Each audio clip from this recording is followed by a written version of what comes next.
Perhaps you don't know the woman I'm about to speak of. Why?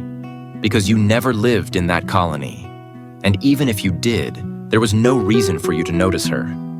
But if you had a little boy or girl aged somewhere between 5 and 10, then yes, your child would have known her. Who was she? A goddess from heaven? A woman of kindness and affection? No, she was none of these. She was simply called Aya, and to many, she was nothing but a machine. That colony had about 30 houses. From his veranda, a young man could watch them all. The children, the vendors, the beggars, the women, the laughter, the tears. It was his daily pastime. He knew every woman in the colony. Some of them secretly admired him. Some even smiled when they caught his eye. But there was one woman, one being, who never once looked at him. She didn't notice his gaze. She didn't seem to notice anyone at all.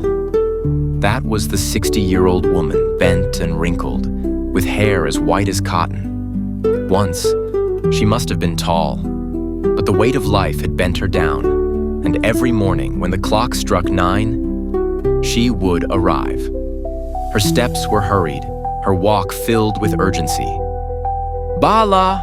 Bala! Time for school! Shankar! Shankar! Come out quickly! One by one, children would pour out. Bags half-packed, socks missing, food still in their mouths. She never cared. She never scolded. She never showed kindness. She simply dragged them along, calling out at the next house, the next child, until within half an hour, the entire colony seemed emptied. At 4 in the evening, she brought them all back. For this, she earned 15 rupees a month. To the young man, she was nothing but a machine. She never once looks into the children's faces, he thought. She never caresses them. She never speaks with affection. She just herds them, like goats. What kind of mother entrusts her children to such a lifeless woman? Yes, she is a machine. Only a machine. One day, as usual, she called out, "Bala! Bala!" But Bala's mother came to the door and said softly, "Aya, he's not well today." The woman didn't ask what was wrong. She simply turned and shouted for the next child. The next day, again. And the third day, Bala's mother's voice broke. "Aya, Bala's very sick." Still, like a machine, the old woman moved on. That night, the young man had a dream. Rain poured all day. Floodwaters rushed through the colony, filling the streets. And in the flood, he saw her, Aya, but not as an old woman. No, as a woman of middle age, her face fierce, her arms clutching a boy. She cried out, wailing, beating her chest, "Raja! Raja! Didn't I tell you not to go near the water? Why didn't you listen, my child, my child?" The boy in her arms looked exactly like Bala, but in his little hand was a fishing rod. He had drowned trying to catch fish. The young man awoke, heart pounding, drenched in sweat. Pause, silence, then soft cries. At dawn, he heard wailing from Bala's house. People had gathered, and then the truth struck. Bala was gone. At 9 o'clock, as always, the old woman came. She stood at Bala's doorstep, but for the first time, she did not call his name.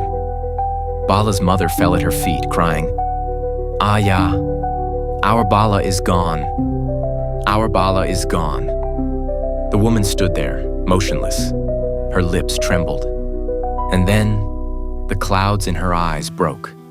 Tears poured down, silently, endlessly, as she stood in the heavy rain. The young man watched.